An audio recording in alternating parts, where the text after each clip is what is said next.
राजस्थान के दिल में पुष्कर के पवित्र शहर के पास विक्की नाम का एक नौजवान रहता था। वह बलदेव चौधरी का इकलौता बेटा था, जो एक बहुत अमीर और स्ट्रेंथफुल जमींदार था। उनकी हवेली ऊंची दीवारों और फैले हुए आंगनों वाली एक आलीशान हवेली पूरे इलाके में सबसे बड़ी थी। विक्की के पास वह सब कुछ था जो एक इंसान चाह सकता है, महंगे कपड़े, तेज घोड़े और उसकी हर जरूरत पूरी करने के लिए नौकर। लेकिन इस सारी दौलत के बावजूद विक्की खुश नहीं था। उसके दिल में एक गहरा दुख था। कुछ साल पहले उसकी मां गुजर गई थी। वह उसकी जिंदगी की रोशनी थी, एक दयालु और शांत आत्मा जिसने हवेली को गर्मजोशी और हंसी से भर दिया था। उसकी गैर मौजूदगी ने एक ऐसा खालीपन छोड़ दिया था जिसे दुनिया की सारी दौलत भी नहीं भर सकती थी।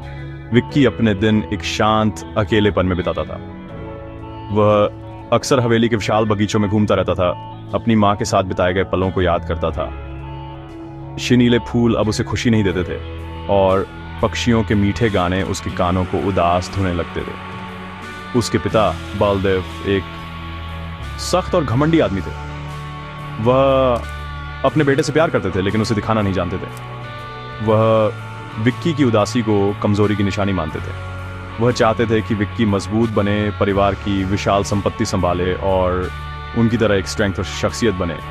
वो दिल की भाषा नहीं समझते थे। उनका मानना था कि पैसा और रुतबा जिंदगी में सबसे जरूरी चीजें हैं, केवल वही चीजें जो सचमुच मायने रखती हैं। हवेली की दीवारों के बाहर की दुनिया विक्की को दूर और अवास्तविक लगती थी। वह एक खूबसूरत पिंजरे में फंसा हुआ महसूस करता था, विलासिता से घिरा हुआ था, लेकिन एक ऐसे रिश्ते की लालसा रखता था जो वास्तविक लगे। उसके दोस्त उसके पिता के अमीर सहयोगियों के बेटे थे।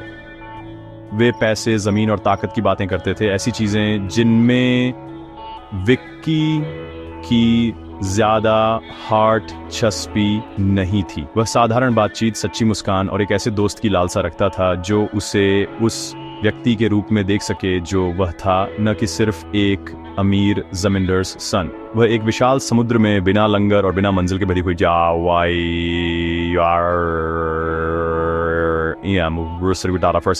उसकी जिंदगी एक नई कहानी का इंतजार कर रही थी, एक नया किरदार जो खोई हुई रोशनी वापस ला सके।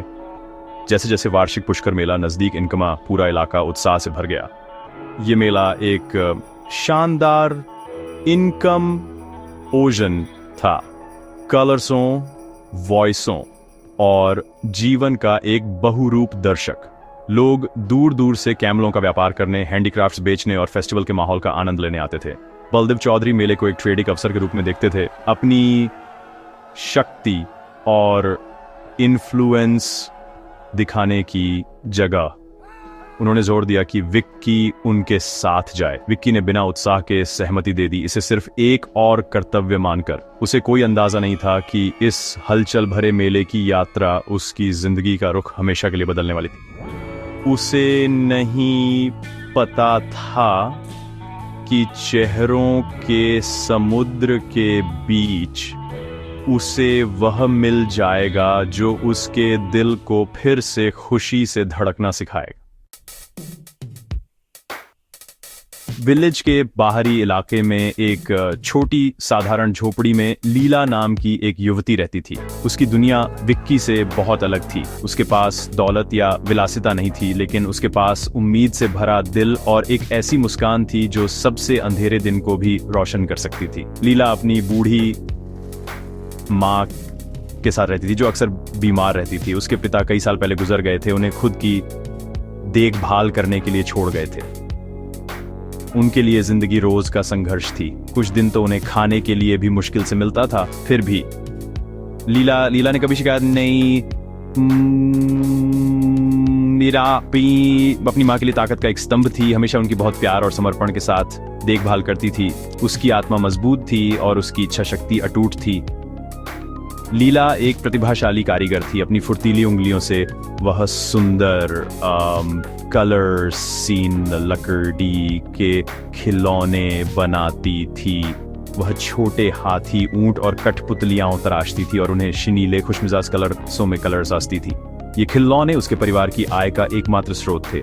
जैसे जैसे पुष्कर मेला नजदीक इनकमा, लीला ने दिन रात काम किया। मेले में आने वाले पर्यटकों और तीर्थयात्रियों को अपनी रचनाएं बेचने की उम्मीद में। हर खिलौना जो उसने बनाया वह उसके दिल का एक छोटा सा टुकड़ा था, उसके संघर्ष और अपनी मां के लिए बेहतर भविष्य की उम्मीद का प्रतीक। वह कड़ी मेहनत और भाग्य की दयालुता में विश्वास करती थी। अपनी मां के लिए दवा खरीदने के लिए अच्छी बिक्री की प्रार्थना करती थी। जिस दिन मेला शुरू हुआ, लीला ने जमीन के एक धूल भरे टुकड़े पर एक छोटा सा स्टॉल लगाया। उसने अपनी कलरसीन खिलौनों को एक छोटी चटाई पर सावधानी से सजाया। उसकी आंखें उम्मीद से भरी थीं। मेला एक अराजक और जबरदस्त जगह थी। वहां जोर जोर से चिल्लाते हुए ट्रेडी थे, लोग धुनें बजाते हुए म्यूजिक थे और हर जगह लोगों की भारी भीड़ थी। लीला अपने छोटे स्टॉल और शांत स्वभाव के साथ इस भव्य तमाशे में लगभग अदृश्य थी। कई अमीर लोग बिना दूसरी नजर डाले उसके पास से गुजर गए। उनकी आंखें अधिक महंगी और आकर्षक चीजों पर टिकी थीं।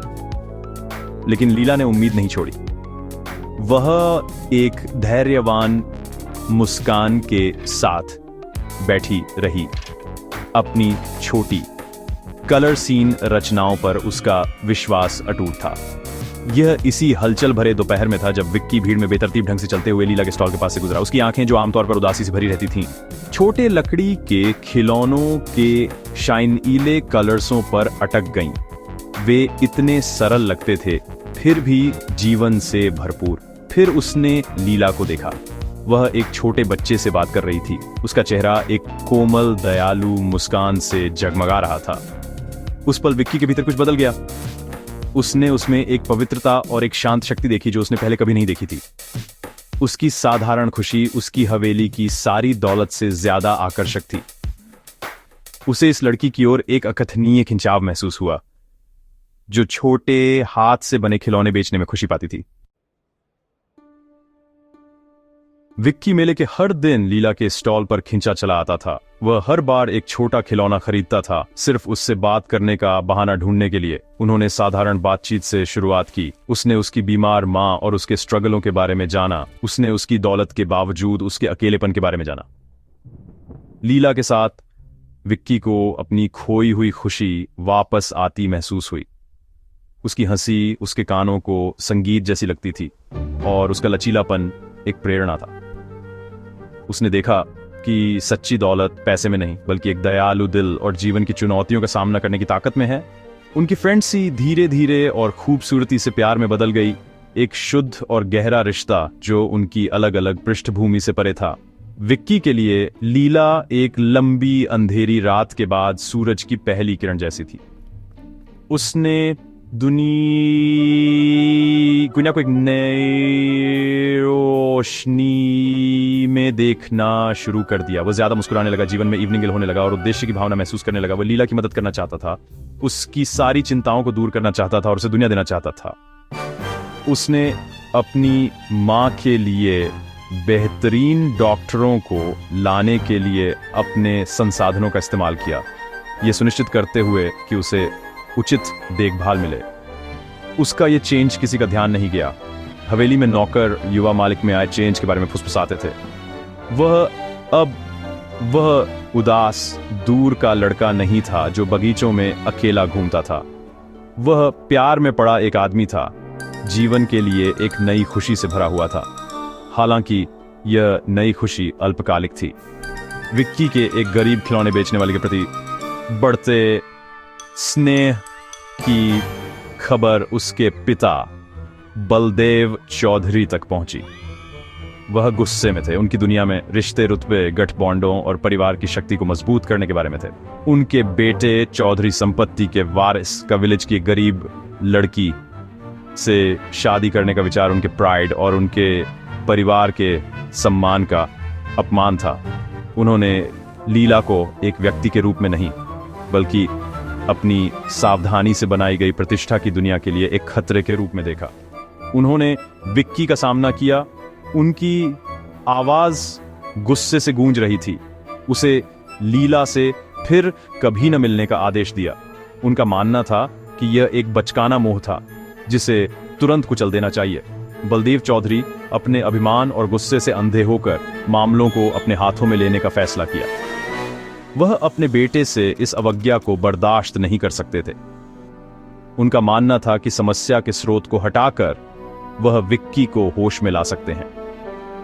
एक शाम उन्होंने अपने आदमियों को लीला की छोटी झोपड़ी में भेजा।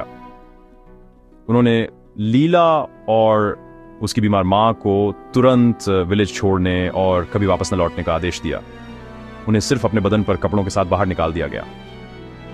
दिल टूटी और डरी हुई लीला और उसकी मां अपना घर छोड़कर रात के अंधेरे में गायब हो गईं।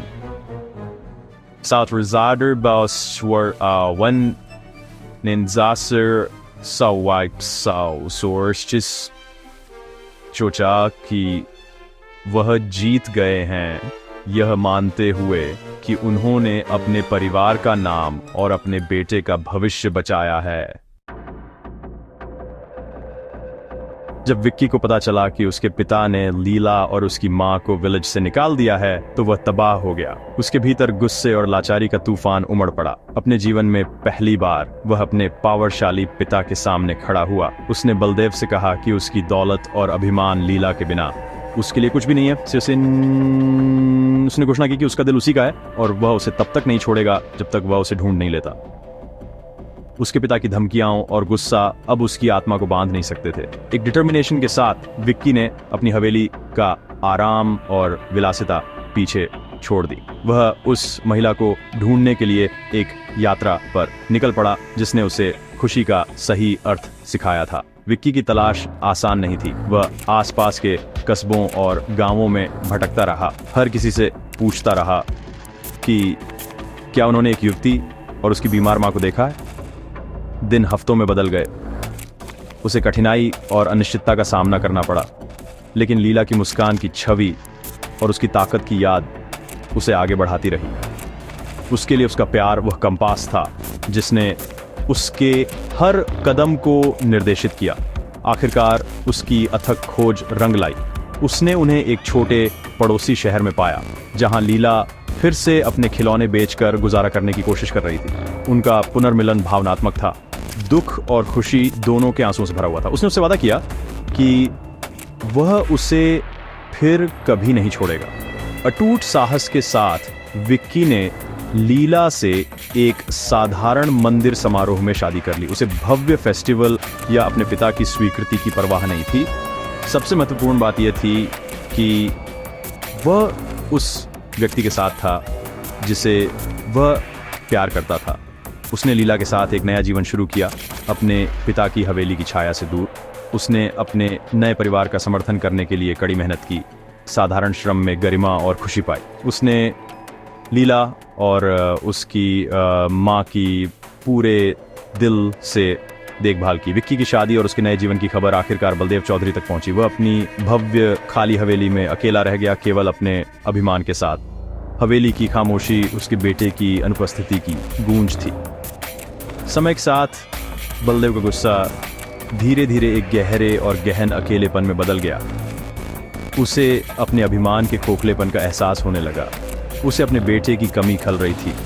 उसे आखिरकार समझ इनकमा कि उसने उस एकमात्र व्यक्ति को दूर धकेल दिया था जो सचमुच मायने रखता था। उसका दिल नरम पड़ गया। वह विक्की और लीला से मिलने गया। अपने बेटे की सच्ची खुशी और उनके छोटे से घर में प्यार और सम्मान देखकर उसका दिल पूरी तरह पिघल गया। उसने उनसे माफ़ी मांगी और लीला को अपनी बहू के रूप में स्वीकार कर लिया। ये कहानी हमें एक सरल लेकिन पावरशाली सबक सिखाती है। सच्चा प्यार दौलत या रुतबे से नहीं मापा जाता। ये सोलों का एक संबंध है, दिल का एक बंधन है जिसमें सभी बाधाओं को दूर करने और फैमिलियों को एकजुट करने की शक्ति है।